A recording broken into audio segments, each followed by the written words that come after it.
let's talk about JavaScript objects. So JavaScript objects are a core concept within JavaScript, absolutely central to JavaScript, as we'll see when we get through this. I'm going to talk through some of the theory behind what objects are, look at the different techniques, and then we'll do a little example application using some of these tricks. So first of all, if you think about an object in real world, and the classic example that's often used when describing objects is a car, as a vehicle. So with a car, you've got properties, you've got things that describe it, you've got its colour, number of wheels, the engine size, when it was built, the make, the model. These are properties. And in real life, things like cars and lots of things, people, whatever the thing is you're describing, it has properties that describe it. And then things like methods as well. So methods are objects have methods. These are things that you can do. So they're often doing words, verbs. So in the case of our car, it can drive forwards, drive backwards. You can apply the brakes.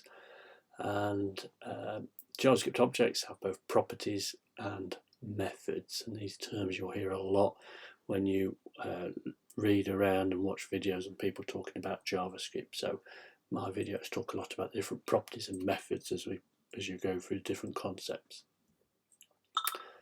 So in terms of JavaScript, you can create an object using a new object keyword. So you can say new object and create a variable for it, and you can populate properties. So you could use dot syntax to set the property of colour, the wheels, when it was built, the make. So you can see you've got a mix of integer values there and strings, and you can also put floats and other variable types in there, which we'll get to. Very often developers these days, rather than use new object, will use the shorthand of just two curly braces. So that's more often the one that you'll see these days. The curly braces we'll see are an important part of the JavaScript object syntax. So as mentioned earlier, objects also have methods. So these are verbs, these are doing words, these are things that an object can do. And we can define these are functions in JavaScript. In effect, you create a function and then you assign that function into a property of the object. So I've got a function here called drive forward. It's going to do something, and we assign that into a drive forward property of the object, and then we can call that method, that function. A method is a function that belongs to an object, and we could call that function, that method, call it by name, and then with the parenthesis you may optionally send a parameter through to it. Okay, now just before we go any further into this, just let's consider that if you've done any JavaScript already, you've been using these concepts all the time, because in JavaScript we have the document object model, and the document itself is an object, and it has methods such as getElementById to retrieve an element from the DOM by its ID value, and it has properties such as inner HTML, which you can use to set or read the value of the inner HTML of a given element. Effectively, everything in JavaScript is an object. It's the core underlying concept. Let's look at getting and setting some object properties in a little bit more detail though, and some of the options that we've got available to us. So the first thing to be aware of is that we've seen this dot syntax. So if I just switch into a little code page for a second here, if I created myself an object, and I used a nice easy notation like that with the curly braces, I can then populate it with a whole series of properties, and then I could have a look. If I want to have a nosy at that, I could do console.dir my car, and then if I look at that in the browser now, so I'm just going to go over to the console and just refresh. There's my object. So this is the result of console.dir. I can peel it open, and there's the properties of that particular object. So that's using dot syntax here. We can also populate these and access these values using square bracket syntax. If you're used to working with arrays, you'll be used to this square bracket syntax. So here I've got my object declaration and I populate the property with square brackets, putting some values in, and I could access individual properties in the same way by using the square bracket syntax. So let's just pick a different one for the sake of argument, for the sake of demonstration. Let's pick up built. So it should show 1964 when I refresh. So there's the object again, and you can see there's 1964 coming from this property here, the built property of the object. Okay, we can also create objects a slightly different way. So you can populate an object straight away when it's initialized in the curly braces, and you do that with this concept of name value pairs. So you've got a name of the property, colon, and then some value assigned to it. So a very popular way of creating objects. So if I just change what I've got here, illustrate that. So I don't need to create the empty object anymore because we're going to populate it straight away with a name and a value, a name and a value, separated by commas. And I could use either dot or square bracket syntax to access them. So let's have wheels this time. And if I go back and test that in the browser, in the console, there's my object again, there's the number of wheels, and we can see it there. So it's exactly the same output as the previous two techniques, but that's a common popular technique, and I'll use that in a little lab example in a second.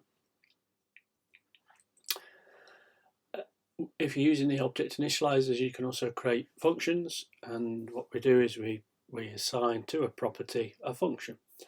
So and then we can call that function in the ways that we've previously seen. So if I just extend the example I've got here, so I'm going to create a new property. It just happens that I'm calling it drive forward and I'm setting it equal to, so that's the name, and then its value is a function. And I'm going to have it return the name of the model and then just add a little bit of text to it. So what I could do is if I put that, feed that through to the console, and I go to the browser and refresh, there's my object. You can see there's drive forward as a property, but it's actually a method because there's a function stashed behind it. And if I call that method, you can see Angular is motoring, which is a result of that. And maybe I could say with plus this dot wheels. So this represents a current object, so it's referring to the wheels property of the object. So that's now going to say motoring with hopefully 4 wheels. There we go, with 4. And I didn't put the wheels in, but that's the property value that's been returned.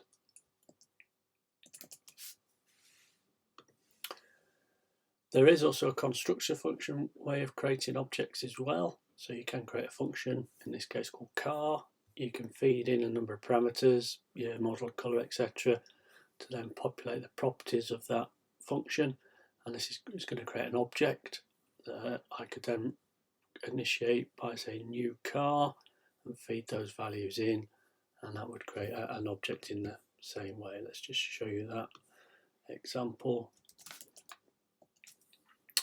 So I'll just replace what I've got there with this constructor way of creating an object instead. Very similar output, but this time it's a car object. There's all the values, and I could equally access them using the same syntax as you've seen. So let's stick with our familiar dot syntax. So let's say my car, let's say year, and so this should give us 1964, which it does. Okay, so that's another way that you can create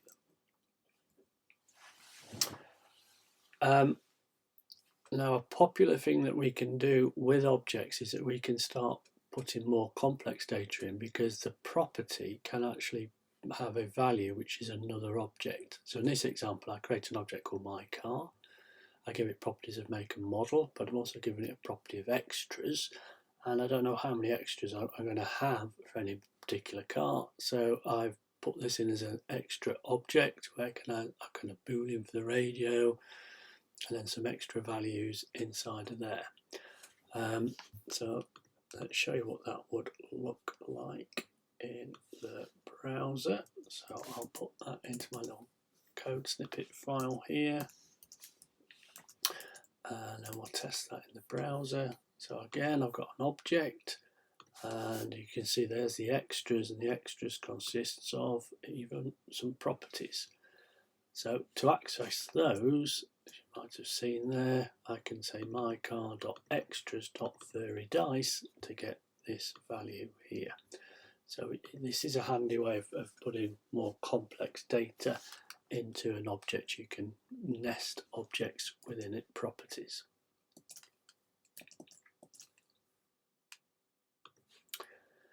Now you may want to loop around the objects, the properties in an object, and we have a loop for that called a forIn. So if we declare a variable of I, it's going to represent each the properties. And using the square bracket syntax here, I could then say bar I in my car and loop round it. So let's chuck a loop in our little code sample.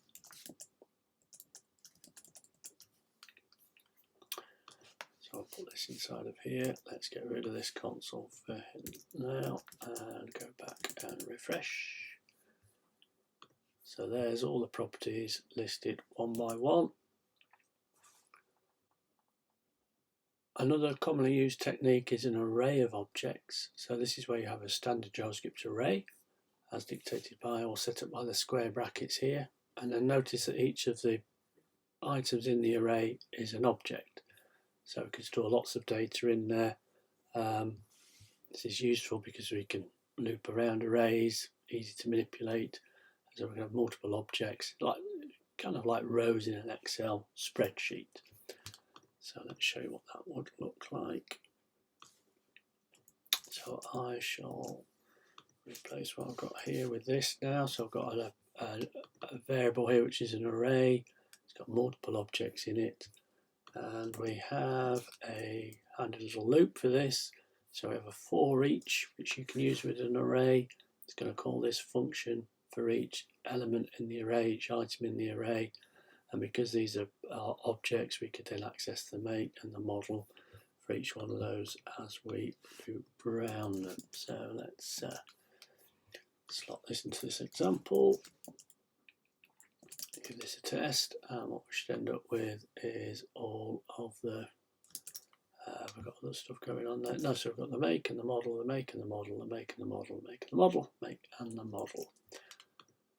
Okay, so that's some of the different ways that you can create and work with objects. So let's now move on and look at an example of kind of thing that we could do within a web page using some of these techniques.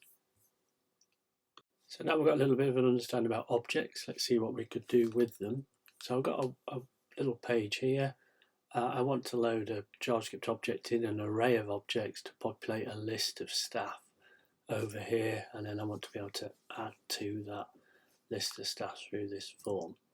So first of all, I've got a file called staff list, and what I'm going to do is I'm going to need a JavaScript file for this. So in the JS folder here, I'm going to create myself a new file called staff.js. Let's create this with a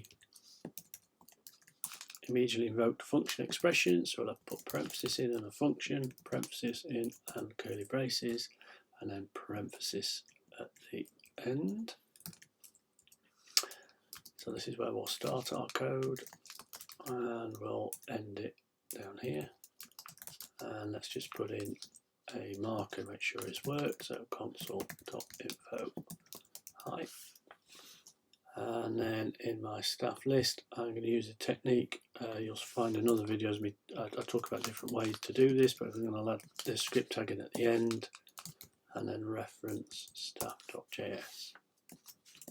Okay, so I go to the browser and refresh. there's my console saying hi, and if I went to network, to JS, I can see the JS file loading there as well. So the architecture, for want of a better term, is sorted out. Okay, so what we're going to do is, if we look in the HTML that we've got here, what I'd like to do is, we've got a table around about line 38 there, and the table's been divided into a T head for table header and a T body for table body, because I want to keep the header separate. That's got our table header's name of email in, and I want to populate this, the body of the table that I've given an ID for. I want to populate that with data that I'm going to get from an array of objects. So here's what my array of objects would look like. I've got a var of staff, so I've got square brackets, and then I've got multiple objects for different members of staff. So let me place this inside of here. So there's my staff array, and you can see it's got name value for one object, comma, name value for another object, down through, and you could keep repeating and add more data to that. But what I've got an array now of objects. So I want to add that to the DOM. So this little loop here is going to do this for me, because we could use a forEach loop and we could extract each element out of that, and then we're going to use the documents method of create element to create a row for each element, and then we're going to create a cell, a TD, a table data for each member of staff, and we're going to populate that with the name of the member of the staff using in the HTML property. And then we'll create a cell for each of the staff's email, and we'll populate that with the email address. We'll append the staff name and the staff email to the row, to the TR, and then the row itself will append to the staff table, which we saw is this body here. So this is going to get populated with a series of rows. So looks to be a lot there, but if you've been following movies in this series, you'd have seen these tricks before. There's just quite a lot of it. Okay, right, so if we have a look in the browser now and refresh, we should see there's that data, and if we look at the DOM, you'll see if we right click and inspect. So previously the staff table, you see, is actually empty in the original HTML. There's no rows in there, but we're going to go through, create these rows and then append them to that staff table by looping round our array of objects. So let's look at adding a new member of staff to that list. So we have our form here, and the form is called add staff form, and we've got a name and an email. So what we could do with is an event handler to handle the submission of the sending of data from the form. And that's what this is going to do for me here. So I'm saying document get element by ID, add staff form, which is the name of our form here. And we're going to pick up a submit event. We'll prevent the form from ordinarily refreshing the page, which is what it would like to do. And then we're going to get the value for the staff name, the value from the staff email, and we're going to use push. Now push is an array method that will push a new item into the array, and see what we're pushing into there is a new object into the staff array, and then we'll console dir to have a look and see what that looks like.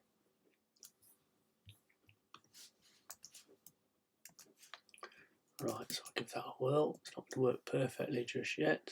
So there's my current staff. So we put in Martin at busy.com, and I'll go to the console and add that. You can see our array now consists of 5 objects, but it's not added that to the table. So we do need to refresh the table view, which is what we'll do next. So what we're going to do is just juggle the code around a little bit. So basically what I'm going to do is I'm going to create this logic here that's looping around the array. I'm going to place that inside of a function, and I've assigned it to this variable called rebuild list. So this function is going to rebuild, it's going to loop around staff to populate that table. So once we add a new item to our table, what we could then do is call our rebuild list function. So let's give this a go. It's going to be a slight issue with this, but we'll fix it easily enough. So I'll refresh, and the table isn't initially displayed. So that's one issue. And if I just stick some data in here, you can see it's added it, but if I add another one, it duplicates the whole lot again. So there's a bit of an issue. What we need to do here is we need to set the table up initially, but also clear it out for when we rebuild it. So what we'll do is we will call the rebuild list function down here. So to initially populate the table, we'll call that function. And then inside of here, we need to clear the table as well each time. So what we'll do is we will just set the inner HTML of that staff table up here. And so inside of this function, before we get into the loop, we'll clear the table out. So we start from scratch each time.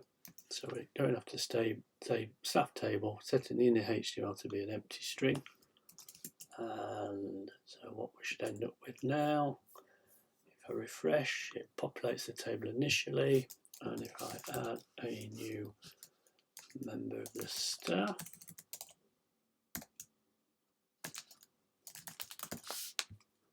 in it goes. And let's stick in another one.